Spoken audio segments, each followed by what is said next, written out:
আসসালামু আলাইকুম। কেমন আছেন সবাই? আশা করি আল্লাহর রহমতে আপনারা সবাই ভালো আছেন। আজ আমি আপনাদের মাঝে পহেলা বৈশাখ অর্থাৎ শুভ নববর্ষের একটি পোস্টার ডিজাইন শেয়ার করব এবং কিভাবে পোস্টার ডিজাইন কাস্টমাইজ করতে হয় সেটি সম্পূর্ণ ভিডিওতে দেখিয়ে দিব। আপনি যদি আমার চ্যানেলের নতুন দর্শক হয়ে থাকেন অবশ্যই চ্যানেলটি সাবস্ক্রাইব করবেন এবং পাশে থাকা বেল বাটনে ক্লিক করে নোটিফিকেশন অন করে দেবেন। ভিডিওতে 6 সংখ্যার পাসওয়ার্ড দেখানো হয়েছে, অর্থাৎ 6টি ওয়ার্ড 6 বার দেখানো হবে। সম্পূর্ণ ভিডিও দেখে পাসওয়ার্ড সংরক্ষণ করুন। তো চলুন শুরু করা যাক।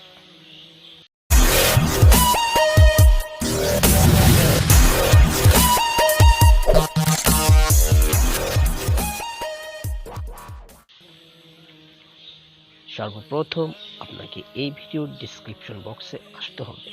সেখানে ডাউনলোড পিএলপি নামে একটি লিঙ্ক থাকবে, সেই লিঙ্কে ক্লিক করে ফাইলটি ডাউনলোড করে নেবেন। ফাইলটি জিপ আকারে দেওয়া থাকবে। জিপ ফাইলটি আনজিপ করার জন্য ZRCiper নামে একটি অ্যাপস প্রয়োজন, যেটি গুগল প্লে স্টোরে ফ্রিতে পেয়ে যাবেন। ZRCiper অ্যাপস ওপেন করে নিন এবং আপনি যে ফাইলটি যে ফোল্ডার ডাউনলোড দিয়েছেন সে ফোল্ডারটি ওপেন করুন।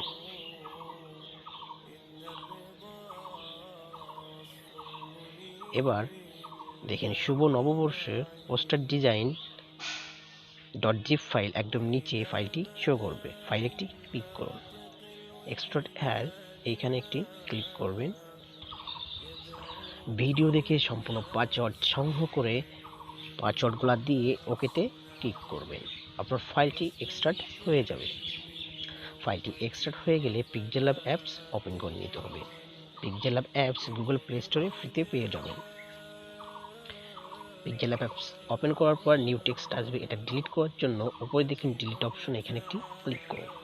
এবার আপনাকে পিএলপি ফাইলটি অ্যাড করতে হবে, সেজন্য উপরে দেখুন টি ডট মেনু, এখানে একটি ক্লিক করুন এবং নিচে দেখুন ওপেন ডট পিএলপি, এখানে একটি ক্লিক করুন এবং সবার উপরে দেখুন সাদা আইকনে ডট পিএলপি নামে একটি আইকন, এখানে একটি ক্লিক করুন। এবার আপনি এক্সট্রাক্টকৃত ফাইলটি যে ফোল্ডারে এক্সট্রাক্ট করেছেন সে ফাইলটি ওপেন করুন। এখানে দেখুন শুভ নববর্ষের শুভেচ্ছা পোস্টার .plp ফাইলটি এক্সট্রাক্ট অলরেডি হয়ে গেছে। ফাইলটিতে একটি ক্লিক করুন অ্যান্ড ওপেন অ্যান্ড এখানে একটি ক্লিক করুন। ব্যাকে আসুন। এবার আপনার পিক্সেল ল্যাবে মূল ফাইলটি শো করবে। ফাইলটি কাস্টমাইজ করার জন্য অবশ্যই আপনাকে লেয়ার অপশনে ক্লিক করতে হবে। এখানে আমি যে পিএনজিগুলো ইউজ করছি বা ব্যাকগ্রাউন্ড ইউজ করছি সবগুলোই আপনি কাস্টমাইজ করে নিতে পারবেন। সবগুলো লেয়ার এখানে লক করে দেওয়া।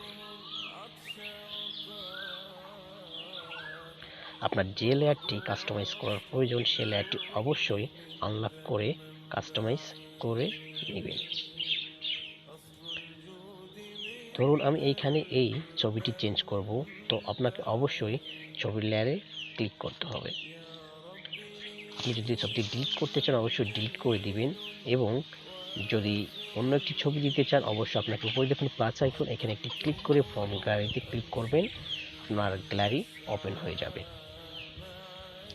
এবার ফোনের গ্যালারি থেকে যে কোনো একটা পিএনজি পিকচার সিলেক্ট করে নিয়ে ফোল্ডারে দিয়ে দিবেন।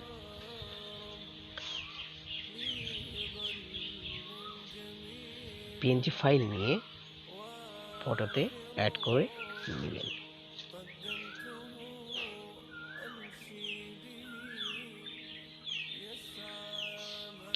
এখানে ছোট বড় করে পিকচারটি বসিয়ে দিবেন।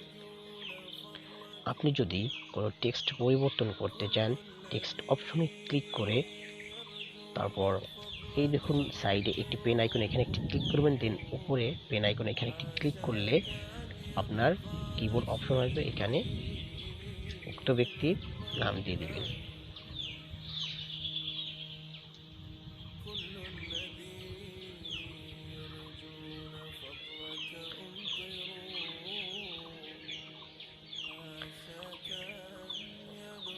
আপনি চাইলে টেক্সটের বিভিন্ন কালার পরিবর্তন করতে পারেন। এই জন্য কালার অপশনে গিয়ে যে কোনো কালার সিলেক্ট করে দেবেন। এভাবে পোস্টারের যে কোনো ডিজাইনের কালার সব কিছুই চেঞ্জ করে নিতে পারবেন। ফাইলটি সম্পূর্ণভাবে কাস্টমাইজ করা হয়ে গেলে ফাইলটি সেভ করতে হবে। সেভ করার জন্য উপরে সেভ মেনুতে ক্লিক করুন অ্যান্ড নিচে দেখুন সেভ অ্যাজ ইমেজ, এখানে একটি ক্লিক করুন। আপনি যদি ডিজাইনটি সোশ্যাল মিডিয়াতে পোস্ট করতে চান তাহলে এখানে জেপিজি আছে, জেপিজি থাকবে এবং কাস্টম যে সাইজটি আছে এটি দিয়ে সেভ করে নেবেন। কাস্টম দিয়ে সেভ না হলে আলটা দিয়ে সেভ করে নেবেন। আর আপনি যদি ডিজাইনটি প্রিন্ট করতে চান অবশ্যই আপনাকে জেপিজি এর জায়গায় পিএনজি করে দিবেন এবং যে কাস্টম সাইজটা আছে এটি দিয়ে সেভ করে নেবেন। তো এই ছিল আমার আজকের ভিডিওটি ভালো লাগলে অবশ্যই লাইক, শেয়ার অ্যান্ড কমেন্টস করবেন। আসসালামু আলাইকুম।